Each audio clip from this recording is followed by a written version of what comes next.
Hey guys, it's Katie at scrappinkaty.ctmh.com, and I have a one-page layout featuring one of the stamp sets from the legendary Father's Day special going on right now.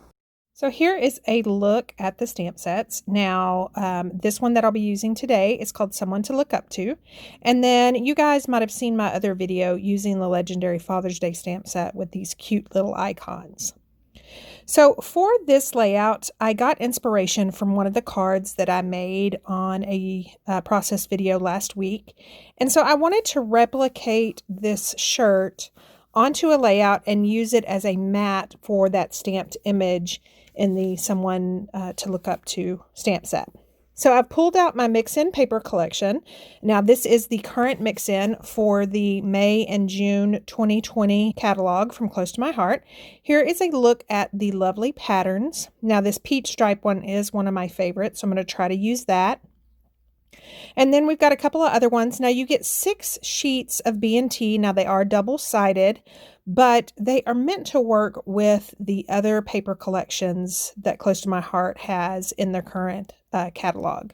So you can see you kind of get an array of colors. Some are muted, some are bright, and then we've also got this gorgeous sapphire. It's got little florals on it, and then the back side is this wonderful plaid that I'll be using for my layout as well. I've also pulled out a couple of photos, and the reason I chose these photos is this is the day that we actually have proof that our son surpassed my husband's height. And I just thought that that was so fitting for this stamp set because it says no matter how tall you grow, your father is someone you can look up to. So I definitely wanted to do the play on words there. It has nothing to do, I wasn't even taken around Father's Day. So I kind of wanted to show you that you can use these stamp sets for other things as well. So I'm just going through the mix-in collection, trying to decide which ones I want for the layout base and which one I want for the shirt. So I definitely pulled out this plaid. So the stamp measures 4 by 4. So I'm going to want this piece 5.5 to account for the collar by 4.5 to account for a matted piece. So on the 5.5 inch side, you're going to cut down 1 inch and up 1 inch, and that is how you'll fold the collar. So then you're just going to fold up to that cut line, and you can see right there, now it looks exactly like a collar, and I usually just line up the peaks of the collar to make sure they're straight. Now for the piece of White Daisy that I'll be stamping the image on, I've cut that to 4 by 4, and I'll leave all these measurements down in the description below. So I'm going to do a fun technique as well as kind of show you what I like to do with my stamps. Now, some of you may gasp at the thought, but I just find it so, it's almost freeing, and it makes it a whole lot easier than masking everything. And that is, I cut my stamps apart. I know that I have a lot of people that just say, oh my gosh, I can't do that. But I urge you to try it. It's so much better. It gives you freedom to do with your stamp sets what you want to do, especially with the sentiment stamp sets. So I'm going to grab my non-stick micro tip scissors just because these stamp sets are a little bit sticky, especially if you've never used them before. And I'm just going to cut right under the word father. And I'm going to cut that because I definitely want to ink that up in a different color than the rest of the stamp set. So as you can see here, I'm just cutting that with my scissors. And I'm going to trim off this little piece that is still holding on. And then I also want to cut the bottom part where it says you grow and then that border. So I am going to pick that stamp set up again, look at it. You definitely don't want to cut any place that you might actually cut the image. And so that's what I was trying to look at to make sure that there was enough room to cut right over the sentiment you grow, which there is. So I'm just going to gently cut this apart. Now, keep in mind that if you do not want to cut your stamps, you can also mask, and I'll show you here in just a second how I'm going to do that. So that one's cut off as well. Here is where I really wanted that border piece to be a different color, but it's too close to the sentiment you grow. So that's where I'm going to do some masking. So I've set these aside. I'm going to go ahead and load up the You Grow on a block. And then I'm going to grab some inks that I'll be using. I'm just seasoning this stamp set. You can do it with your hands, just the oil of your hands, or I always like to use my rub and remove eraser. And then I've pulled out peach, sapphire, and evergreen. And so that tiny little border I want in the peach color. So I'm going to open up this stamp pad. Now, Close to My Heart ink pads are magnetic, so it's super simple to open, super simple to close. They stack. If you ever have any metal things on your craft table that you can't find, I'm not saying that that has happened, but if it ever does happen, you can just rub your ink pad across, closed of course, across your table, and you'll definitely be able to find it. So I have inked up that border in peach, and now I'm going to grab some Post-it notes and mask that off, because I do not want the sapphire, in case I get it on some of that border, I do not want that to ink off on top of what I've already done. So I've stamped You Grow, and then I'm going to take those stickies off. And then as you can see, I've got a good border in peach and You Grow in sapphire. Now the rest of the stamp set is going to be inked up in pewter. You can see that I've pulled that. Now I am seasoning this, and then I am going to just grab a scratch piece of regular old computer paper, and once I ink this image up, I'm going to stamp it off on a scratch piece of paper just to make sure I don't need to cut anything else. And as you can see there, I definitely do. So I just trim off that extra. I'm going to stamp it again and make sure we're good, and we are. So I'm going to bring back my project onto the back of my Versamat, ink up that, and then just stamp it down. Now also with Close to My Heart stamps, there's no need to rock, there's no need to press hard, especially if you're using the foam sheet that comes with each stamp set, or if you're using the back of this Versamark like I am. So I'm going to ink up Father in that peach color as well. If you can't tell, and if you have not watched any of my other videos, peach has become one of my all-time favorites. And so I definitely wanted to throw that in there. Plus, my husband and my son are known to wear pink or peach shirts. And so there is the focal piece. I love how I was able to add additional colors to that just by cutting my stamps apart and the masking on that bottom border. So I've pulled back my layout base, and then I'm going to start just laying everything out. Now I do know that I wanted this kind of like in a quad, I guess you would say. So I'm going to try to lay that out, and then I'm going to try to find a piece of background and texture paper that I can do my journaling either directly onto, or I can do some strip journaling over it. So I pulled out a couple, and then I end up deciding on my favorite peach diagonal striped. And so I'm going to cut that at 4.5 by 4.5 to match the size of my shirt, if that makes sense.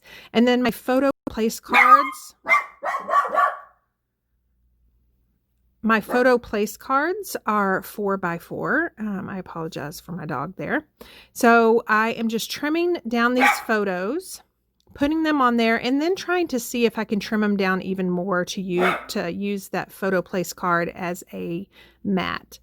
So I'm going to trim those down to 3 7/8 by 3 7/8. And then that way, just a little bit of my photo place card will show and will act as a white mat against that very light linen striped background. So I'm just going to use tape adhesive on these photos and get these adhered down. And I'm going to do the same with this other one.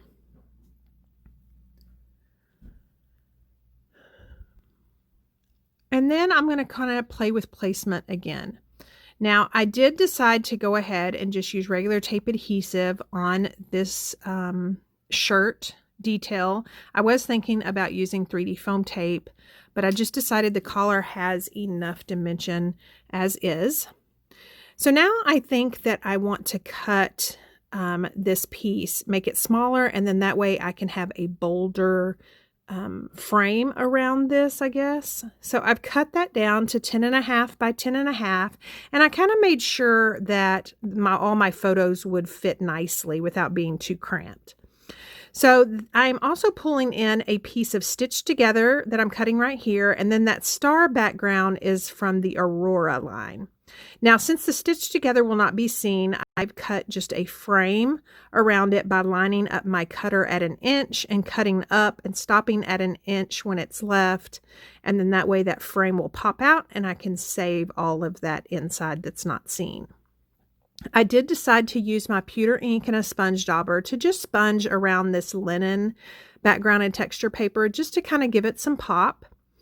And then I'm just going to use tape adhesive to adhere it down to that mint polka dot paper from the Stitch Together line.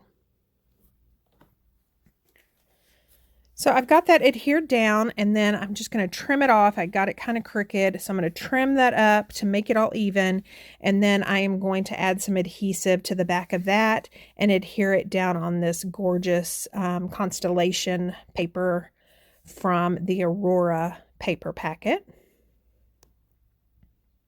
Again, I'll leave links to everything that I use down below, so you can go grab them if you would like, as well as the video on the cards that I made using this same shirt design. So I've decided to do the journaling block and then the shirt straight. And it's probably about 1/4 of an inch from the sides and the top and the bottom. And then I've decided to add some foam adhesive sheets to the back of those photos. And then I will put those kind of skewed a little bit just to kind of add some interest to the layout. Now you can use liquid adhesive. I prefer tape adhesive for these foam sheets. And I'm going to turn it over, rub those really well so I'm not actually rubbing the photos.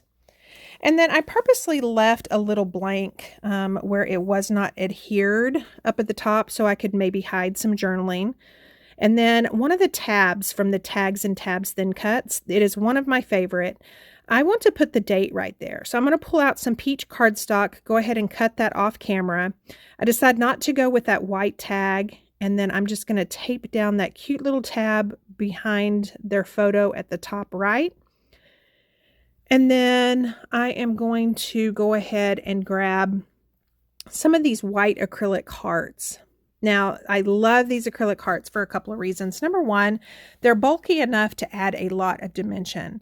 Number two, you can really do anything with them. You're going to see me color them here in just a second, but you could also do stickles. Just be sure you let them dry.